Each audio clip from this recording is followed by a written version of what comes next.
Hi guys, it's time for another Steelbook review, and today I've got the Steelbook V for Vendetta starring Natalie Portman and Hugo Weaving. I'm pleased to say there are a lot of pluses to this Steelbook. I do love the fact it's got a nice glossy front image. The V for Vendetta title is embossed and stands out nicely.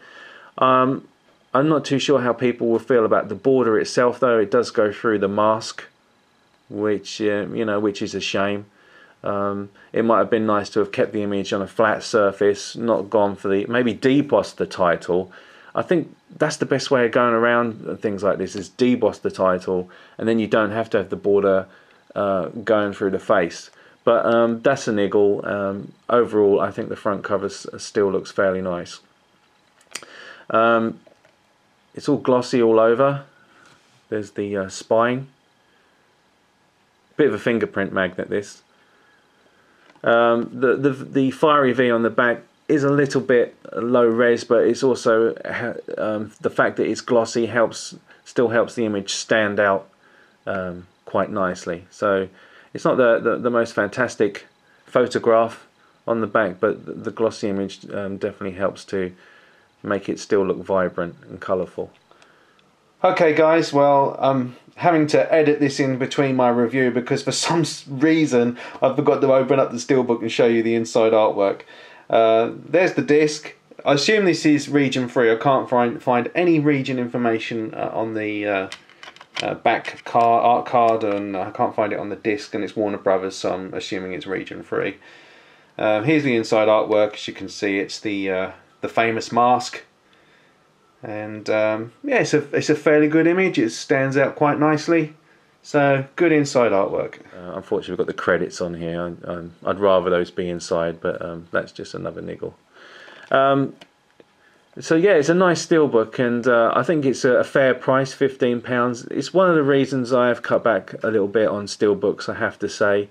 I'm really only going to go for titles now which are good value for money, or that I like the design of the Steelbook, or it's or it's a movie I don't own currently, or a new movie, and it happens to be on Steelbook at a fairly decent price. I am going to cut back a lot. There are a lot of Steelbooks that I have seen that have been disappointing. I'm very disappointed with the finishes on them, and it is one of the reasons that I have held back. There was the Under the Skin Steelbook that came out that did interest me, but the price, the fact it was just a one disc Steelbook, and the price was sky high, I just couldn't justify it for me. So I have decided for that reason to pass on that one, and to pass on a few others, basically down to the fact that I'm not too sure about what the finish might be, and the price is too high. Going back to this Steelbook though, I'm really pleased with it. I think it's great. Just go through the audios for you. It's got Dolby True HD English 5.1, Dolby Digital English 5.1, Castilian Spanish 5.1, French 5.1, German 5.1, Italian 5.1. The subtitles are English, Castilian, Spanish, Danish, Dutch, Finnish, French, German, Italian, Latin, Spanish, Norwegian, Portuguese and Swedish. And it's got a bunch of special features on here: Designing the Near Future, Remember, Guy Fawkes and the Gunpowder Plot, England Prevails, V for Vendetta and the New Wave in Comics, Freedom Forever, Making V for Vendetta, Saturday Night Live Digital Short, Cat Power Montage, sorry, and Theatrical Trailer.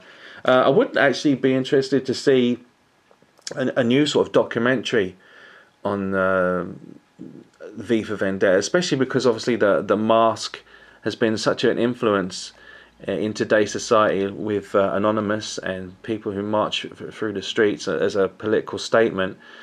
And so this, the one thing that this film has as its legacy is that it has definitely entered into popular culture with this iconic mask, which has definitely made the film more famous. But yeah, looking forward to checking that film out tonight. Also, as I was saying, I'm talking about Steelbooks at great value. I was able to pick up The Good, the Bad and the Ugly from Amazon for under £14. And it's a nice Steelbook, and it's a really good transfer, 4K transfer. So if you're a fan of the film, I definitely think it's worth picking up.